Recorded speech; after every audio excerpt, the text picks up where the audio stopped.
ஜெபம் செய்வோம். அன்பும் இரக்கமுள்ள பரலோக பிதாவே, மனமகிழ்ச்சியான இந்த காலை வேளைக்காக நன்றியோடு ஸ்தோத்திரிக்கிறோம். காலை தோறும் உடைய கிருபை புதியது. முதலாவது என்னுடைய ராஜ்யத்தினுடைய நீதியும் தேடுங்கள், பிறகு இவைகள் எல்லாம் உங்களுக்கு கூட கொடுக்கப்படும். ஆண்டவரே, தினந்தோறும் நாங்கள் அறிந்து வருகிற சத்தியங்களுக்காக நமக்கு ஸ்தோத்திரம் செலுத்துகிறோம். தினந்தோறும் நீ கொடுத்து வருகிற சுகத்திற்காக, ஆரோக்கியத்திற்காக, வளமான வாழ்க்கைக்காக, திருமண வாழ்க்கைக்காக, குழந்தை பேருக்காக, நிறைய முன்னேற்றங்களுக்காக, ஆண்டவரே நிறைய பதவி உயர்வுகளுக்காக உமக்கு நாங்கள் நன்றி செலுத்துகிறோம். இப்பொழுதும் கூட கர்த்தாவே, இந்த நாளிலும் யெகோவா ஈரேவாக இருந்து எங்களை எல்லாவற்றையும் பார்த்து கொள்கிறீர். யெகோவா ஷம்மாவாக இருந்து சமாதானத்தை கொடுக்கிறீர். எங்களுடைய சமூகம் எங்களோடு கூட இருக்கிறதுக்காய் ஸ்தோத்திரம். யெகோவா ஷாலமாக இருந்து எங்களுக்கு வேண்டிய சமாதானத்தை அருளி எங்களை ஆசீர்வதிக்கிறீர். அதுக்காக உமக்கு ஸ்தோத்திரம். இந்த வெள்ளை எங்களை தாழ்த்தி உங்களுடைய கரத்தில் கொடுக்குறோம் அப்பா. ஆண்டவரே, இன்னும் வருகிற நாட்கள், ஆண்டுகள் தெய்வீக பிரசனம் எங்களோடு இருந்து எங்களை நடத்தும்படியா இயேசுவின் நாமத்தில் ஜெபிக்கிறோம் நல்ல பிதாவே, ஆமேன். இயேசு என்ற திருநாமத்திற்கு எப்பொழுதுமே மிக ஸ்தோத்திரம் என்ற பாடலை நாம் பாடுவோம். இயேசு என்ற திருநாமத்திற்கு எப்பொழுதுமே மிக ஸ்தோத்திரம். இயேசு என்ற திரு நாமத்திற்கு எப்பொழுதுமே மிக ஸ்தோத்திரம். வானிலும் பூவிலும் மேலான நாமம், வல்லமையுள்ள நாமமது. வானிலும் பூவிலும் மேலான நாமம், வல்லமையுள்ள நாமமது. தூயர் சொல்லி துதித்திடும் நாமமது. தூயர் சொல்லி துதித்திடும் நாமமது. இயேசு என்ற திரு நாமத்திற்கு எப்பொழுதுமே மிக ஸ்தோத்திரம். வேதாளம் பாதாளம் யாவையும் ஜெயித்த வீரமுள்ள திரு நாமமதே. வேதாளம் பாதாளம் யாவையும் ஜெயித்த வீரமுள்ள திரு நாமமதே. நாமும் வென்றிடுவோம் இந்த நாமத்திலே. நாமும் வென்றிடுவோம் இந்த நாமத்திலே. இயேசு என்ற திரு நாமத்திற்கு எப்பொழுதுமே மிக ஸ்தோத்திரம். உத்தம பக்தர்கள் போற்றி துதித்திடும் உன்னத தேவனின் நாமமதே. உத்தம பக்தர்கள் போற்றி துதித்திடும் உன்னத தேவனின் நாமமதே. உலகெங்கும் ஜொலித்திடும் நாமமதே. உலகெங்கும் ஜொலித்திடும் நாமமதே. இயேசு என்ற திரு நாமத்திற்கு எப்பொழுதுமே மிக ஸ்தோத்திரம். சஞ்சலம் வருத்தம் சோதனை நேரத் தாங்கி நடத்திடும் நாமமது. சஞ்சலம் வருத்தம் சோதனை நேரத்தில் தாங்கி நடத்திடும் நாமமது. தடை முற்றும் அகற்றிடும் நாமமது. தடை முற்றும் அகற்றிடும் நாமமது. இயேசு என்ற திரு நாமத்திற்கு எப்பொழுதுமே மிக ஸ்தோத்திரம். இயேசு என்ற திரு நாமத்திற்கு எப்பொழுதுமே மிக ஸ்தோத்திரம். கைகளை உயர்த்தி ஆண்டவரே, பேதுருவை போல எங்கள் வாழ்க்கையில நம்பி நடக்கிறோம், விசுவாசித்து நாங்கள் தரிசித்து வாழ்கிறோம். ஆனாலும் அமிழ்ந்து போகிறோம். சில நேரங்களிலே எங்கள் பலவீனங்கள் நிமித்தம், காற்றின் பலத்தினாலும் ஆழத்தின் நிமித்தமும் உள்ளே போகிறோமோ என்ற அச்சம், மரித்து போகுவோமோ என்ற அச்சம், தோற்று விடுவோமோ என்ற அச்சம், இந்த வியாதி என்னை கொன்று விடுமோ என்ற அச்சம், இப்படியே திருமணமாகாமல் இருந்து விடுவோமோ என்ற அச்சம், குழந்தை பெறாமல் இருந்து விடுவோமோ என்ற அச்சம், இப்படி எங்கள் வாழ்க்கையில சில நேரங்களில் எவ்வளவு விசுவாசம் இருந்தாலும் அந்த அச்சமும் அந்த அவநம்பிக்கையும் வாழ்க்கையில வந்து வந்து போகிறது ஆண்டவரே. அதற்கு ஒரே தீர்வு, எங்கள் ஆண்டவராக இயேசு கிறிஸ்து நீர் உடனே உடனே கரத்தை பிடிச்சு தூக்கி விடணும். உடனே பண்ணுங்க, இம்மீடியட்டா.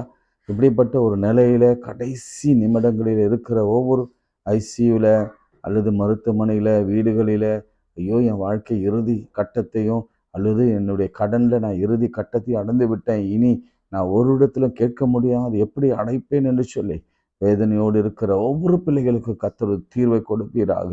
அவ்வளவுதான் ஆண்டவரே, இனி நான் உம்மை தேட போதில்லை, இனி நான் மருத்துவரை பார்க்க போவதில்லை, இனி எனக்கு குழந்தை பிறக்காது, இனி நான் எந்த புரோக்கரையும் சந்திப்பதில்லை, இன்னைக்கு எங்களுக்கு திருமணம் நடக்கவே நடக்காது என்றெல்லாம் கண்ணீரோடு கூட வேண்டுதல் செய்கிற ஒவ்வொருவரையும் நீ பார்க்கிறீரப்பா.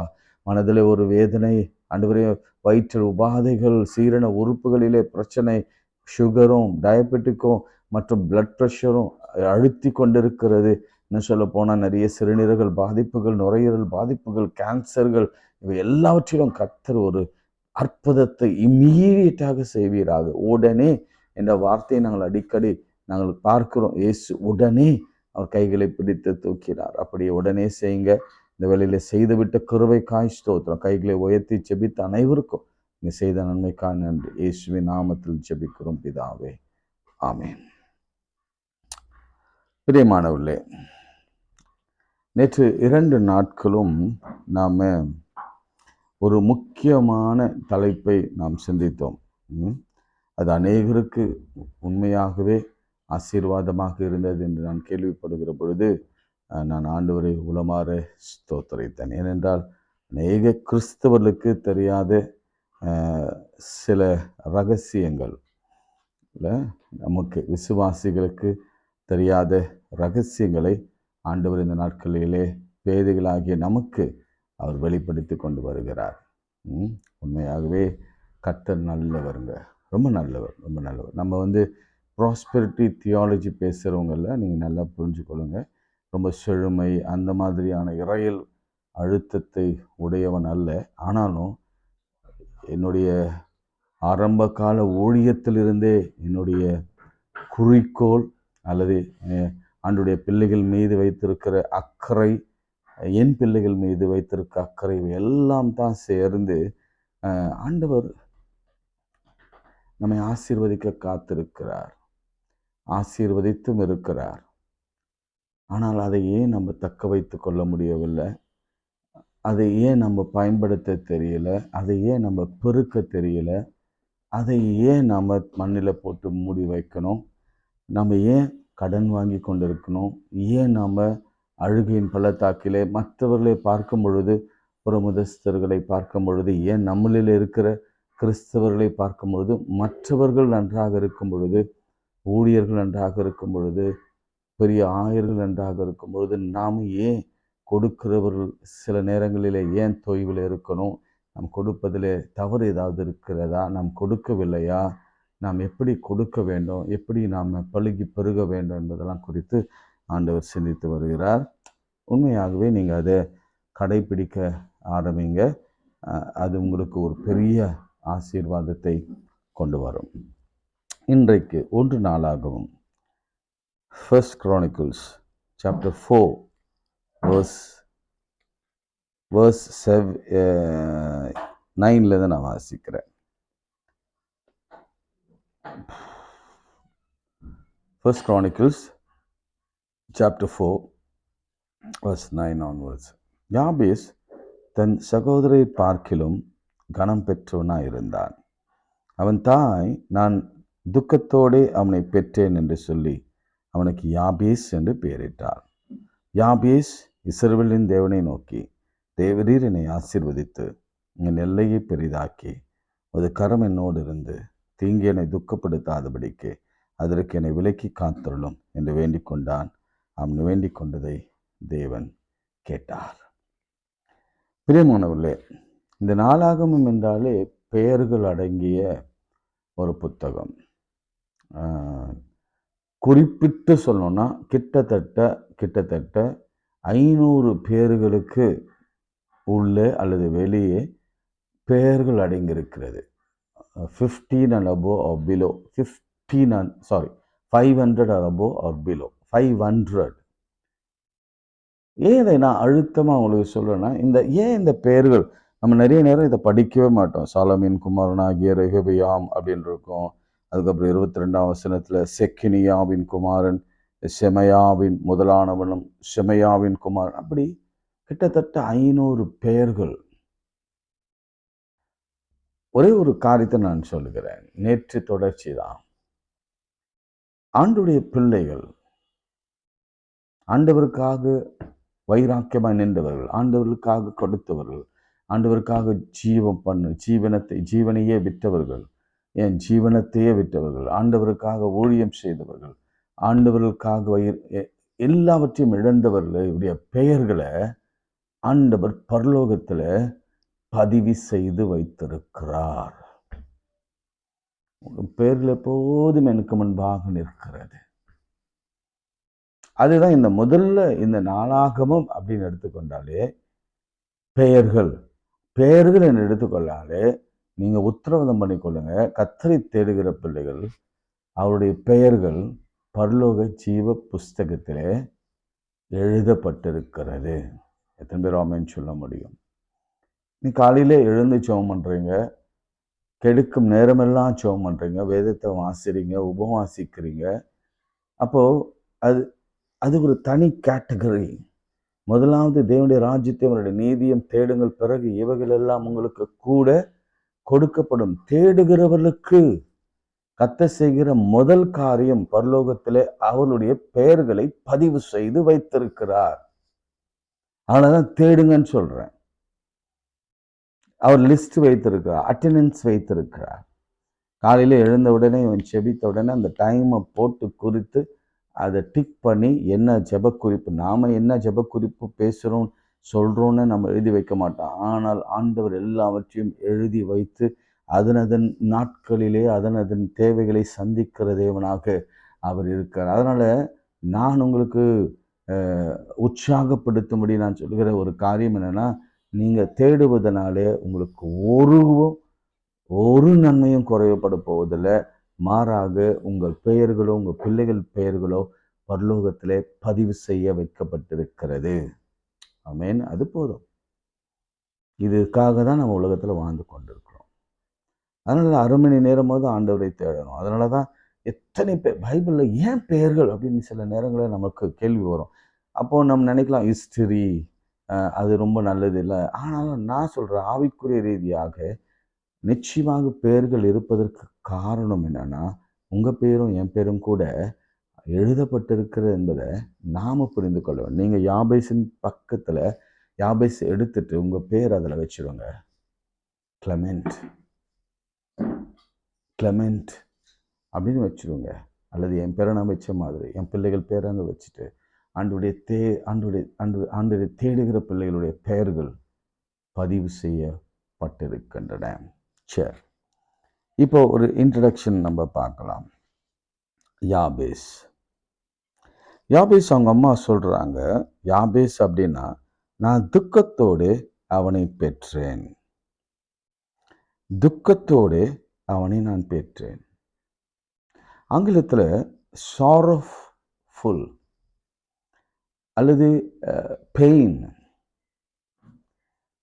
Jabez was raised in pain and suffering and struggle. துக்கத்தோடு அவனை பெற்று வேதனையோடு அவனை வளர்த்து எவ்வளோ ஒரு தாய் தன் குழந்தை பிறந்த பிறகு என்றைக்குமே ஒரு தாய் இந்த பிள்ளை நான் வேதனையோடு பெற்றேன்னு சொல்லவே மாட்டா. இந்த தாய் அவளுடைய பிசிக்கல் வேதனையை சொல்லல, மாறா அவருடைய மனதின் குமுறல்களை அவள் சொல்லுகிறாள்.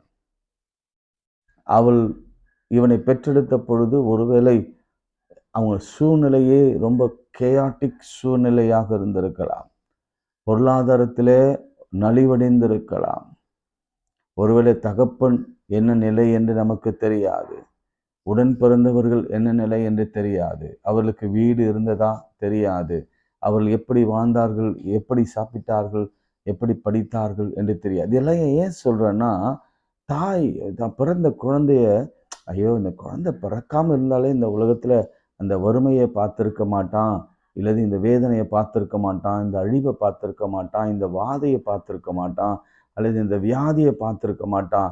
அவன் பிறவாமலே இருந்திருந்தால் நலமா இருக்குமே. அது ஒரு வசனம் இருக்கு. அப்படிப்பட்ட ஒரு வேதனை ஒரு தாய் சொல்றான்னா, இன்னைக்கு எத்தனையோ தாய்கள், இன்னைக்கு ஆவியானவர் பேசுகிறதற்காக எடுத்துக்கொண்ட முயற்சி என்னன்னா, நிறைய தாய் தன் பிள்ளைகளுக்காக, தகப்பன் தன் பிள்ளைகளுக்காக வேதனையோடு கூட, பெயினோடு கூட ஸ்ட்ரகிள் பண்ணி கொண்டிருக்கிறாங்க. மகனே, அதை நீ போய் சொல்லு. அந்த ஸ்ட்ரகிள் மாறும், அந்த பெயின் மாறும், பெயின் மாறி ஒரு ரிலீஃப் உண்டாகும். உன் பிள்ளை பிறந்தது ஒருவேளை நீ சிலர் சொல்லுவாங்க, இவன் பிறந்த முதலே எங்களுக்கு சாபம் தான் அப்படின்னு சொல்லி ஒதுக்க வைக்கிற அநேக தாய் தகப்பனை எனக்கு தெரியும். ஆனாலும் நான் சொல்றேன், அவன் பிறந்தது உங்களுக்கு ஆசீர்வாதத்தை கொண்டு வருமே தவிர சாபத்தை கொண்டு வராது. இன்னைக்கு நான் சொல்றேன், உங்க பிள்ளைகளை பற்றிய ஒரு கவலை, உங்கள் பிள்ளைகளை பற்றிய ஒரு துக்கம், உங்க பிள்ளைகளை ரைஸ் பண்ணுவதில் நீங்கள் எடுத்துக்கொள்கிற அந்த ஸ்ட்ரகிள், நீங்கள் ரைஸ் பண்ணுவதில், பிள்ளைகளை வளர்ப்பதில் ஏற்றுக்கொள்கிற போராட்டங்கள், இவைகள் எல்லாவற்றுக்கும் ஒரு முடிவை இந்த கர்த்தர் நிச்சயமாக உண்டு பண்ண போகிறார். ஆமென். நிச்சயமாக உண்டு பண்ண போகிறார். ரொம்ப கஷ்டம் இந்த கடைசி காலங்களில நம் பிள்ளைகளை அந்த அளவுக்கு ரைஸ் பண்ணுவது என்பது சாதாரணமான விஷயம் அல்ல. ஒவ்வொரு குடும்பங்களிலே ஏற்படுகிற பிரச்சனைகளும் தேவைகளும் நான் நன்கு அறிந்தவன். நல்ல டேலண்டட் பிள்ளை, நேஷனல் லெவலில் மெடல் வாங்கின ஒரு பிள்ளை, காரம்ல மெடல் வாங்கின ஒரு பிள்ளை, நல்ல அவுட்ஸ்கர்ட் ரெடில்ஸில் இருக்கிற பிள்ளை. ஆனால் அவருடைய குடும்பம் பார்த்தீங்கன்னா ஒரு ஏழ்மை குடும்பத்தில் இருக்கிறது. அந்த பிள்ளையை அடுத்த நிலைக்கு கொண்டு போவதில், அல்லது அவனுக்கு நல்ல ஒரு கோச்சை வைத்து, அல்லது மேபி ஒரு இன்டர்நேஷ்னல் லெவலில் அவன் ஸ்போர்ட்டில் போய் விளையாடி அவன் ஒரு பெரிய அச்சீவ்மெண்ட் பண்ணி அவன் உயர்ந்த ஸ்தானத்துக்கு போவதற்கு அந்த தாய் தகப்பன் ரைஸ் பண்ணுவதில் எடுத்துக்கொள்கிற ஸ்ட்ரகிள். நல்ல பிள்ளை படிக்கும், ஆனால் நம்ம பிள்ளை என்ன செய்ய முடியும், நம்ம மெட்ரிக் தாண்டி ஒரு மெட்ரிக் பள்ளியில் விட்டு ஒரு நல்ல பள்ளியில் சேர்க்க முடியாது. எல்லாம் நிறைய பணம் கொடுத்து சேர்க்க வேண்டும். நல்லா படிக்கிற பிள்ளை தான், ஆனால் நீட் கோச்சிங் போட முடியல. அதுக்கு 60, 1 லட்சம் 2 லட்சம் என்று செலவழிக்கிறது. அதனால என் மருத்துவ கனவே கரைந்து போயிருக்கிற சில பிரியர்களை நான் பார்க்கிறேன். நிறைய பிள்ளைகளுக்கு நல்ல ஆசை உண்டு. நான் ஏரோப்ளைன் ஓட்டணும், நான் பைலட் ஆகணும் என்ற ஆசையெல்லாம் உண்டு. சரி, அதற்காக பெற்றோர்கள் முயற்சி எடுக்கும் பொழுது அங்கே வருகிற பெரிய கேள்வி என்னன்னா, 1 கோடி ரூபாய் 2 கோடி ரூபாய்லாம் நம்ம எப்படி செலவு செய்வது? நம்மிடத்துல எங்க இருக்கிறது? பிள்ளைகளின் திருமணம் அதுதான் கண்ணீரா இருக்கு இன்னைக்கு. ஐயோ, இந்த பிள்ளை பெருவாம இருந்தாலே நல்லா இருக்குமே. சிலர் சொல்லுவாங்க, இவளுக்கு இப்போ சின்ன வியாதிலாம் வந்தது, அப்பெல்லாம் கூட அவ செத்து இருக்கலாம், இவ்வளவு கஷ்டத்தோடு போய் கொண்டிருக்கிறா. இன்னைக்கு அநேகருடைய கண்ணீரா இருக்கிறது. ஆவியானவர் தீர்க்க தரிசனமாய் சிலரோடு பேசி கொண்டிருக்கிறார்.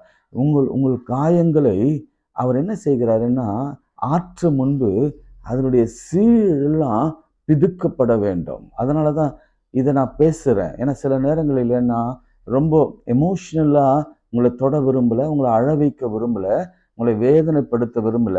ஆனாலும் ஆண்டவர் இவை எல்லாம் சிலரோடு கூட பேசுறதுனால அந்த ரணங்கள் ஆற்றப்பட வேண்டும். அதனால அதில் இருக்கிற சீழ் பிசுக்கப்பட வேண்டும். ரண வைத்தியர் ஹீல் பண்ணும்படி உங்க வீடுகளுக்கு வந்திருக்கிறார். இன்றைக்கு அதுதான் அவருடைய பாரமாக இருக்கிறது. நான் ரொம்ப பிராக்டிக்கலா பேசுறேன். நிறைய பிள்ளைகளுக்கு குழந்தை பெறல. நான் ஏற்கனவே சொன்ன மாதிரி, நான் பேத்திக்கு குழந்தை இல்லை என்று அழுகிற ஒரு பாட்டி. இன்னைக்கு அநேக குடும்பங்களிலே குழந்தை பேரு இல்லை. அநேக மருத்துவமனைகள் சிறந்து வைத்திருக்கிறாங்க குழந்தை பேருக்காக. இந்த அநேகருக்கு குழந்தை இல்லை, அந்த பாக்கியம் இல்லை. நிறைய பிள்ளைகள் பாவத்துல போய் கொண்டிருக்கிறாங்க, நிறைய பிள்ளைகள் அடிக்ஷன்ல போய் கொண்டிருக்கிறாங்க, நிறைய பிள்ளைகளுக்கு வேலை கிடைக்கவில்லை, நிறைய பிள்ளைகள் வேலைக்கு போவதே பிடிக்கவில்லை. இப்படி அவர்கள் தன்னைத்தானே அழித்து கொண்டிருக்கிறார்கள், தன்னுடைய இளமையை அழித்து கொண்டிருக்கிறார்கள், அவர்கள் இன்னும் முதுமையாய் மாறிக்கொண்டிருக்கிறார்கள், காலம் கடந்து கொண்டிருக்கிறது என்பதை அறியாது வாழ்ந்து கொண்டிருக்கிற பிள்ளைகள் உண்டு. அவங்களுக்கெல்லாம் நம்ம அந்த வேதனை தாய் சொல்றா, தாய் இந்த மாதிரி ஒரு ஒரு ஒரு பெயின்ஃபுல்லா ஒரு தாயும் பைபிள்ல சொன்ன மாதிரி இல்லை. ஒருவேளை மேபி நான் டேவிட்டுடைய அம்மாவை சொல்வேன். டேவிட் அம்மா கூட அவங்கள பாவம் வேதனையோடு இருந்திருப்பாங்க. ஆடுமைக்கு அனுப்பும் பொழுதெல்லாம் வேதனையோடு பெற்றாங்க அப்படின்னு ஒரு வரலாறு சொல்லுகிறது. அதே போல இன்னொன்று சொல்லுவேன், நான் ரெபேக்காலை சொல்வேன்.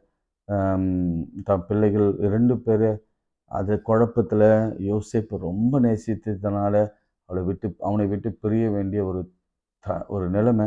கடைசி வரைக்கும் தாயை பார்க்க முடியாமலே போயிற்று. இப்படிப்பட்ட ஒரு சூழ்நிலை இன்னைக்கு அநேக குடும்பங்களிலே பிள்ளைகளுக்காக கதறுகிற பெற்றோர்களை நாம் பார்க்கலாம். புதிய ஏற்பாடு எடுத்துக்கொண்டீங்கன்னா உங்களுக்கு தெரியும், ஒரு அப்பா தம் மகனுக்காக, ஒரு அம்மா தம் மகளுக்காக ஆண்டவரிடத்துல கண்ணீரோடு வந்ததை நீங்க அறிந்திருக்கிறீங்க. அதே மாதிரி இயேசுவின் தாயும் கூட தம் மகனுக்காக, என்னங்க ஒரு தாய் என்ன செய்தா, இயேசுவோடு கூட அலைந்து திரிந்து கொண்டிருந்ததை நீங்க பார்க்க முடிகிறது. ஏதாவது ஆயிடுமா மகனுக்கு?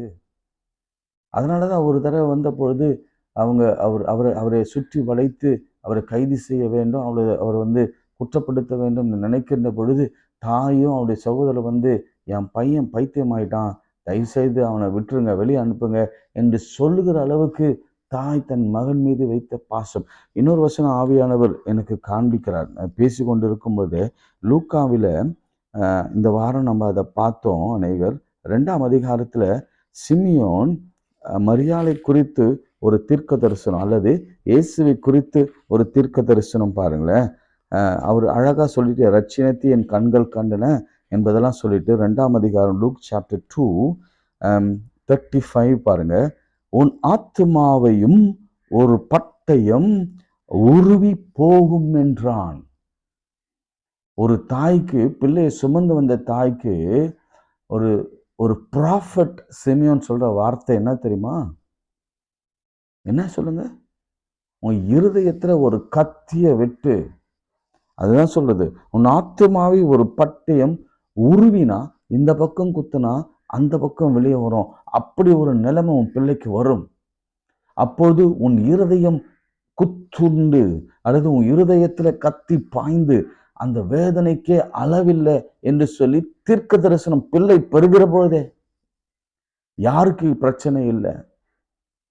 இந்த யாபேசின் தாய்க்கும் அப்படித்தான் இருந்தது. குழந்தை பிறந்த உடனே சொல்ல, நான் துக்கத்தோடு பெற்றேன், வேதனையோடு பெற்றேன். ஒருவேளை அவன் கணவனின் அன்பு, இன்னைக்கு நிறைய வருகிற கேள்வி இதுதான். ஆவியானவர் சொல்லுகிறது நான் சொல்றேன். இன்னைக்கு கணவனுடைய அன்பே இல்லாமல் வளர்க்கிற பிள்ளைகள், அதாவது கணவன் மனைவி இடத்துல அன்பு செலுத்துவதில்லை, அதே சமயத்துல தம் பெற்ற பிள்ளைகளிடத்துல அன்பு செலுத்தாத கணவர்கள் உண்டு. இப்படிப்பட்ட நிலைதான். அதே மாதிரி அம்மா கூட சில நேரங்களில தான் பெற்ற பிள்ளைய அன்பு செலுத்தாம ஒதுக்கி வைக்கிற சில தாய், ஒரு சிலர் ரொம்ப 1 or 2 அப்பாக்கள் நிறைய, ஆனா அம்மாக்கள் குறைவு இல்லைன்னு கூட சொல்லலாம். பட் இருக்கலாம், மேபி இருக்கலாம். இதுதான் வேதனை. துக்கத்தோட இருக்கிற உங்களுக்கு ஆண்டவர் கொடுக்கிற இந்த பதில் என்ன தெரியுமா? பட்டயம் உருவி போகும். கொடுக்கிற பதில் என்ன தெரியுமா? இன்றைக்கு நான் முதல் பகுதி தான் சொல்ல போறேன். நாளைக்கு தான் 2வது பகுதிக்குள்ளே போக போகிறேன். இன்னைக்கு முழுவதுமா நம்முடைய ரணங்களுக்கு ஆண்டவர் வைத்தியம் பார்க்க விரும்புகிறார், அல்லது நம்முடைய காயங்களுக்கு அவர் களிம்பு அல்லது ரண வைத்தியராகி அவர் நமக்கு மருந்து போட விரும்புகிறார். அதனால கொஞ்சம் குத்தி கடறி கொஞ்சம் வேதனை தான் படுத்துவார். இப்படி வேதனைப்படுத்துகிற பொழுது உண்மையாக நீங்க புரிந்து கொள்ளுங்க, நாளைக்கு அல்லது இன்னைக்கு அல்லது இந்த ஜெபத்திற்கு பிறகு உங்கள் வாழ்க்கையில ஒரு பெரிய அற்புதம், பிள்ளைகளை குறித்ததான எல்லா கேள்விக்கும், எல்லா பிரச்சனைகளுக்கும், எல்லா தேவைகளுக்கும், எல்லா காரியங்களுக்கும் கர்த்தர் பதில் கொடுக்க போகிறார். ஆமென். அல்லேலூயா. நிச்சயம் பதில் உண்டு, நிச்சயம் பதில் உண்டு. அதுல என்னன்னா, அதுக்கு முன்னாடி பாருங்க, யாபேஸ் தன் சகோதரரை பார்க்கிலும் கனம் பெற்றவனாய் இருந்தான். இதுக்கு முன்னாடி அது பின்னாடி எழுதிட்டாங்க. ஃபர்ஸ்ட் துக்கத்தோடு பிறந்தவனை ஆண்டவர் எப்படி வைத்திருக்கிறாரா? கனம் பெற்றவனாக வைத்திருக்கிறார். அல்லேலூயா. இது இப்படி மாத்தி இருக்கிறாங்க. இன்னைக்கு நான் உங்களுக்கு சொல்றேன், உங்க பிள்ளைகளை அப்படி கனவீனப்படுத்துகிற ஒரு நிலையில இருக்கிறாங்களா? கேள்வி கேட்கிறாங்களா? உன் பிள்ளை என்ன ஆச்சு? வேலைக்கு போறானா? உன் பிள்ளைக்கு திருமணம் ஆச்சா? உன் பிள்ளைக்கு குழந்தை பிறந்துருச்சா? உன் பிள்ளைய செட்டில் ஆகிட்டானா? வீடு வாங்கிட்டானா? அப்படின்லாம் கேள்வி கேட்டுக்கொண்டு இருக்கிற இந்த சூழ்நிலையில ஆண்டவர் சொல்லுகிற ஒரு வார்த்தை சொல்லுகிறேன். என்ன வார்த்தைன்னா, எல்லாரை பார்க்கிலும், சகோதரர்களை பார்க்கிலும் உன் பிள்ளை, உங்க பிள்ளை பேரை போட்டுங்க, கனம் பெற்றவளா இருக்கிறார். அதே போல நமக்கும் சரி, ஆண்டவர் சொல்றார், எல்லாரையும் காட்டிலும் நீ கனம் பெற்றவன், கனம் பெற்றவன். உன் பிறப்பு வேணும்னா வேதனையான ஒரு பிறப்பாக இருக்கலாம். உன் பிறக்கும் பொழுது நீ வேதனையோடு கூட சூழலில் வாழ்ந்து கொண்டிருக்கலாம், வறுமையிலே வாழ்ந்து கொண்டிருக்கலாம், சுகவீனமா இருந்திருக்கலாம். ஆனா இப்பொழுதோ நான் உன்னை இந்த வருஷம் 25ஆம் ஆண்டு உன்னை நான் கனப்படுத்துவேன்.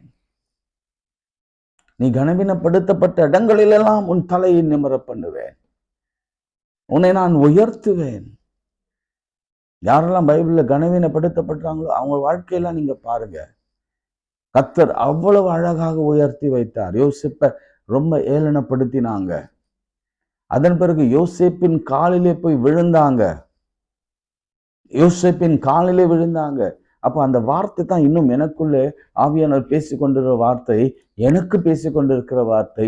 அவர்கள் உனக்கு தீமை செய்தார்கள்.